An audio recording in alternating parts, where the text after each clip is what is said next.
Well, you know what, boys? I want to see our good friend Blaine here, because Blaine, in this way, I do appreciate Blaine because he's coming in.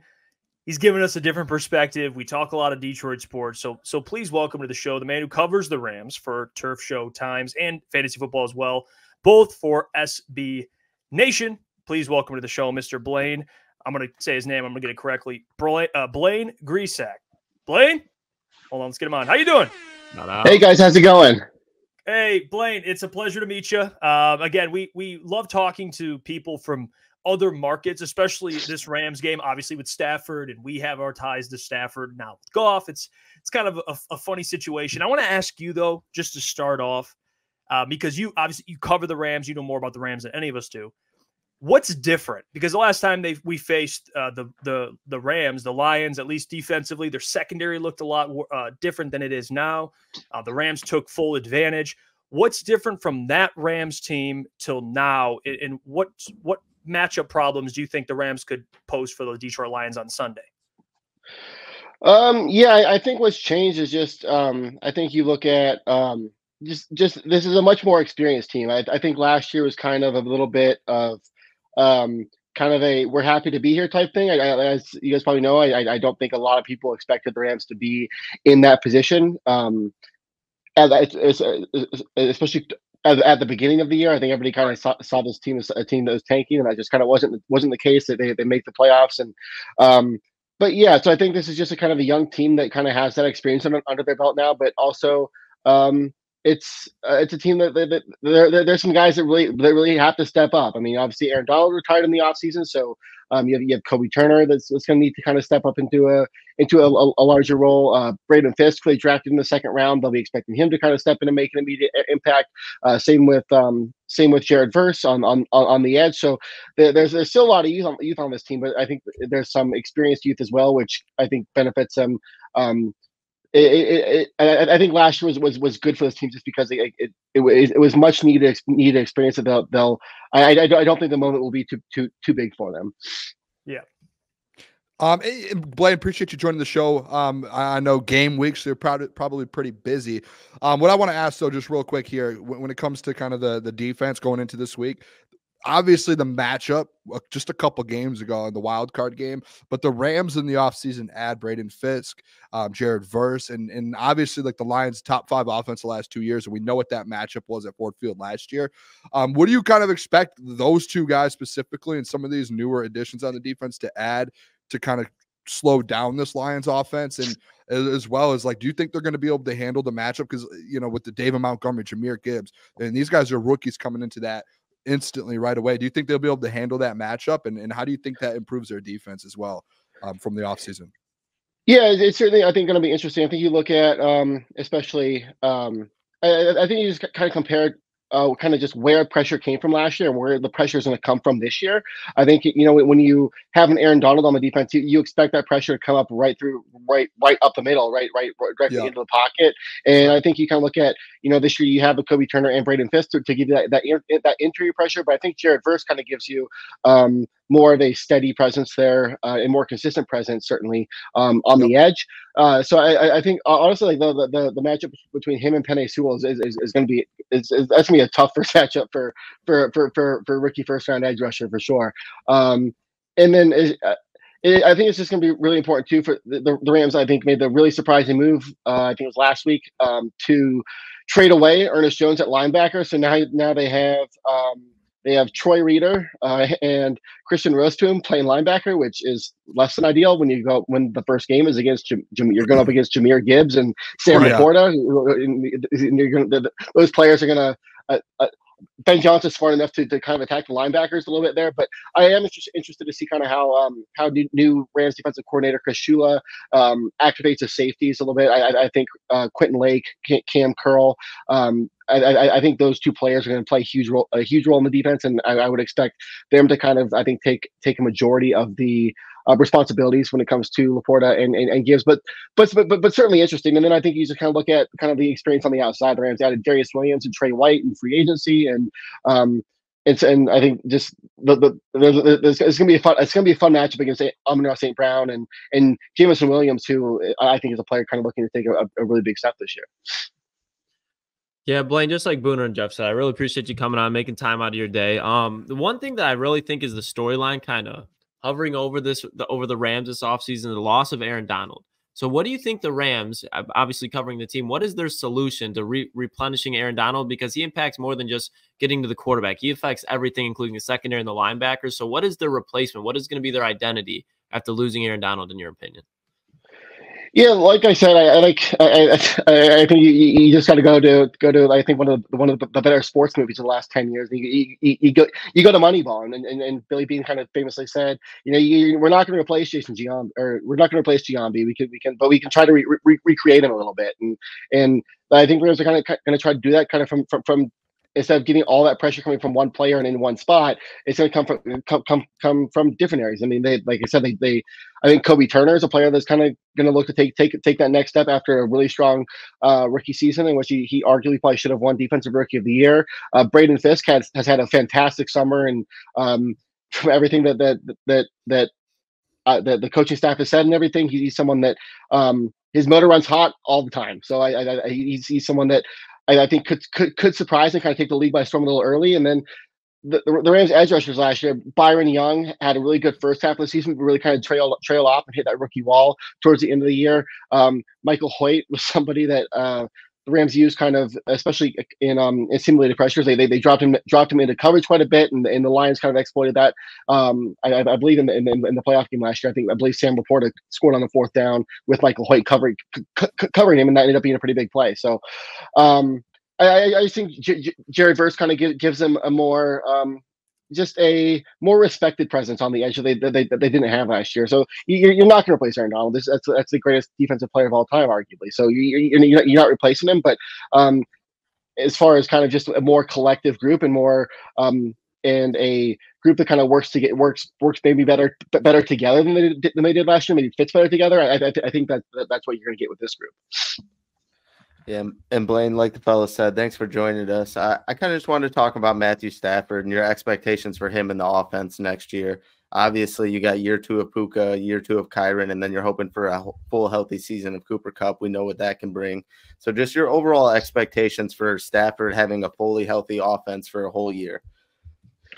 I think the expectation is kind of what it has been since Stafford arrived, and that's kind of be that steady presence at quarterback, but also be that guy that can make the special throws. I don't necessarily think we'll see the 2021 version of Stafford ever again. Really, that was just the Rams didn't have a run game back in 2021, so it was like, here Stafford do some crazy shit with the football and get us out of some situations, and he has the ability to do that. But I think you kind of saw what this Rams I think the Rams are going to try to lean into their offensive identity, what it was towards the end of last year, and that's they're going to lean on this power run game with Kyron Williams, and now they added Blake Corum to the mix as well, and they'll still expect Stafford to be the guy and make those special throws, but they won't expect him to do it all the time, I guess. So I think they're going to try to take some of the load off of Stafford, but I still see him being a highly efficient quarterback that can make those throws that you only see a handful of quarterbacks make. So Blaine, I gotta tell you, all right, Blaine, I get a lot of heat. I've been getting a lot of heat recently for my we went through the first 5 games for the Lions, and me and Lucas, we got into a heated argument why I believe the Rams is the toughest game of the first 5. All right, and they play the Seahawks as well, other teams. I want you, and you might. Hey, you're on the spot. A lot of Lions fans tune in. I just want to hear your thoughts. Where are you at with this game? I know every game, at least the players, the coaching staff, they expect to win. What do you think, in your just honest assessment? What chance do you give the Rams to go in and on Sunday and steal a win, and for a season opener for a crowd that is going to be electric? What are your thoughts on what they're going into and their chances? Yeah, I mean, obviously, I'm going to give the Rams a real chance here. I think in the Sean McVay era, they've only lost one week, one game, and that was back in 2022 against the Buffalo Bills, coming off of that that Super Bowl season. So Sean McVay, he does a really good job at getting his team ready for week one. And I think, it certainly doesn't hurt that the last time these two teams met, it was in the playoffs. And this team, I think, is going to remember how they felt walking off of that field. And I think kind of when those guys walk onto Ford Field again on Sunday night, some of those same emotions of what they felt back in January, I think are going to come back. So I certainly give the Rams a chance. But at the same time, just being realistic, and I don't. Hopefully, there's not a lot of Rams fans tuning in here because I'm probably not going to make a lot of them happy by saying this. I don't think it's that important of a game. I guess I think it's more important from an emotional standpoint than it is than it is kind of big picture. The Rams are coming into this game. They have dealt with a lot of offseason injuries to the offensive line. They haven't been able to build a lot of cohesion with that group. Like I said earlier, the defense is still, I think, going to it's going to take a few weeks for this defense to kind of find its footing with a new defensive coordinator. How they're going to approach things without Aaron Donald. Which guys are going to step up? I think it's going to take them a couple weeks. I think if they can kind of be competitive in this game and just kind of I'm speaking with a very losers mentality right now, and I don't necessarily like it, but I think there's a chance that they could still win, but if they lose, it's not necessarily the end of the world either. That does make sense, especially as being week one. And I like the stat too. I didn't know Sean McVay only lost one opening week game. That does put something else on this game a little bit. So, Blaine, I do want to ask this because last year, I remember when we were covering the games, I was doing a pregame show. One thing that I had mentioned for the Lions, a key to victory, was keeping Kyren Williams under 100 rushing yards, because last year when he had over 100, the Rams were 5-1. And then going into this year, obviously now there's the Blake Corum situation as well, where Blake Corum kind of joins in, and it's kind of a little duo there. I'm interested to hear your thought in LA. What the expectation is for Kyren Williams and Blake Corum as well. Like, how much usage will Blake Corum realistically get? And do you think, because last year, obviously, the Lions' rush defense is top 5 in the NFL, do you think they're going to be able to kind of establish the run now, having Kyren Williams and kind of Blake Corum to back him up? Do you think that changes things from the last matchup last year in the wild card game? Especially with those injuries, too, on the offensive line. I just was with the injuries as well. Yeah, it's certainly going to be interesting. I think when you look at kind of the how Kyren Williams and Blake Corum are going to work together, I think you really look at exactly kind of how the Lions use Jahmyr Gibbs and David Montgomery. I think Kyren Williams is going to kind of be that guy, but between the 20s and kind of and give them and maybe take between 65 and 70% of the overall carries, and then I mean, but you guys, I'm sure, being Lions fans, I'm sure you guys probably watch a lot of Michigan as well. I mean, I think Blake Corum scored like 27 touchdowns last year at Michigan. So this is a guy that has a nose for the end zone, and I expect him to get a lot of red zone usage. And I think you can look at that playoff game last year. I think the Lions were 0-3 in the red zone, if I remember correctly. And the Lions scored a touchdown, I think, every time they were in the red zone. So that really kind of ended up being the difference in that game. So I would expect Kyren Williams to get the majority of the work, but Blake Corum maybe subbing in here and there, and certainly I think getting more usage in the red zone. I think just when you hear how Sean McVay talks about these two players, he absolutely loves Kyren Williams. I think there's been a lot of discussion this offseason on how Rams are going to move away from Kyren Williams and Blake Corum's going to take over as the full-time running back, and I just don't see it that way. Sean McVay loves himself to Kyren Williams and understands how important he is to the offense. But you look at the offense last year, like you said, just Kyren Williams was a huge part of this offense, and the offense was night and day with him on and off the field. And coming out of the draft, McVay said that Blake Corum is a very similar style running back as Kyren Williams, and gives them much of the same there. And so, last year when Kyren Williams had missed time, they weren't able to get a lot of the same things out of the run game as they were when he was on the field. So I think Blake Corum gives them more consistency in the run game when Kyren Williams is hurt, or when he needs to come off for a break and whatnot, and just more of kind of just a managing Kyren Williams to the long haul of a 17-game season. So I think you're going to see the Rams, like I said, lean into that power run game that they established last year, and Blake Corum's a big part of that. All right, Blaine. I need you to put your thinking hat on, because I've got two guys I want to pick your brain on a little bit, because I think these are the guys that, if you go back to the playoff matchup last year, the Lions, they kind of let Cooper Kupp, they didn't really let him get loose that much. But guys that kind of scare me are Jordan Whittington and DeMarcus Robinson, or Darius, whichever one, DeMarcus Robinson. What do you think those guys' impact will be week one? Do you think they'll have big games, or do you still think they're going to try to force feed Kupp and Puka? Yeah, I still think this is the Puka Nacua and Cooper Kupp show. I think that DeMarcus Robinson is kind of that player that you forget about on third down, and all of a sudden he's making a big catch on 3rd and 12, sneaking in between the zones. So I think he could make an impact that way. But I mean, Puka Nacua absolutely exploded in that playoff game last year, and I don't necessarily maybe see him having that big of a game. He certainly will be involved. And then while Cooper Kupp played in last year's playoff game, he wasn't really healthy the entire year. He started the start of the year hurt with a hamstring, ended up, I think, hurting his ankle at some point in the middle of the year. So Cooper Kupp's been healthy all offseason. So I think this is kind of the first time the Rams are going to see a healthy Cooper Kupp since the beginning of 2022, and that was him coming off of the Triple Crown year. So I do think this is still the offense is still going to run through Cooper Kupp and Puka Nacua in the passing game, but I would expect DeMarcus Robinson and Matthew Stafford have developed a pretty good chemistry. So I think kind of in big moments or whatnot, Stafford certainly won't be afraid to look DeMarcus Robinson's way.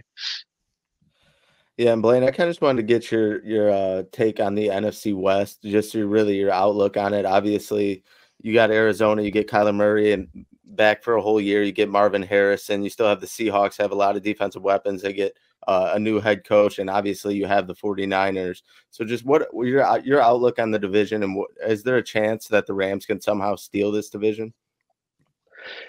Yeah, I think there's certainly a chance that they could steal the NFC West. It's certainly a super competitive division. Obviously, the 49ers are considered one of the tougher teams in the NFL, but you kind of look at the last two NFC teams to come off of the year following the Super Bowl. You look at the Rams, and they completely collapsed in 2022. You look at the Eagles last year; they started really strong. I think they were like 10-1 or something, and then completely fell off down the stretch. So I could certainly see that happening with the 49ers, especially with all the offseason drama that they've had. They've kind of worked out some of that drama with getting contracts to Brandon Ayuk and Trent Williams, but they've been out all offseason. So I can see them maybe stumbling a little bit in the beginning of the year, or just maybe having kind of that typical Super Bowl slump year. And then Seattle, they're gonna be feisty. I mean, I'm really excited to see what that defense looks like. They have some playmakers on that defense, and then obviously you have Mike McDonald coming in there. Geno Smith is fine at quarterback. I think he's shown it in moments over the last couple of years that he can play at a top 15, top 12 level. And then obviously you have Kenneth Walker there, and a really dangerous trio of receivers with Metcalf and Jackson Smith and Jigba and Tyler Lockett. And then I think the Cardinals are a team that I'm actually, I think, the most excited for this year. I think they're going to be a lot better than people think they are. They might finish 8-9, but I think when the year's over, I think that there's going to be some argument that they're maybe better than some 10-win teams. Hey, well, we got that offensive player of the year over there. Our offensive rookie of the year. Sorry, Marvin Harrison Jr. So I like that take, Blaine. Appreciate you joining. Please, guys, go give Blaine a follow on X at B. Grisak TST. Give him a follow. Obviously covers the Rams for Turf Showtimes and Fantasy Football, both for SB Nation. Blaine, appreciate you so much. I know how, to not only, because we're on different time zones as well, so having to adjust and come on another team's media show, it's tough. So I'll give you credit. Appreciate you, Blaine, a ton. Thank you, man. Appreciate me on. Really appreciate it, and hopefully we get a good game on Sunday night. Can't wait. Let's go. Please go check out Blaine, man. Show him some love as well.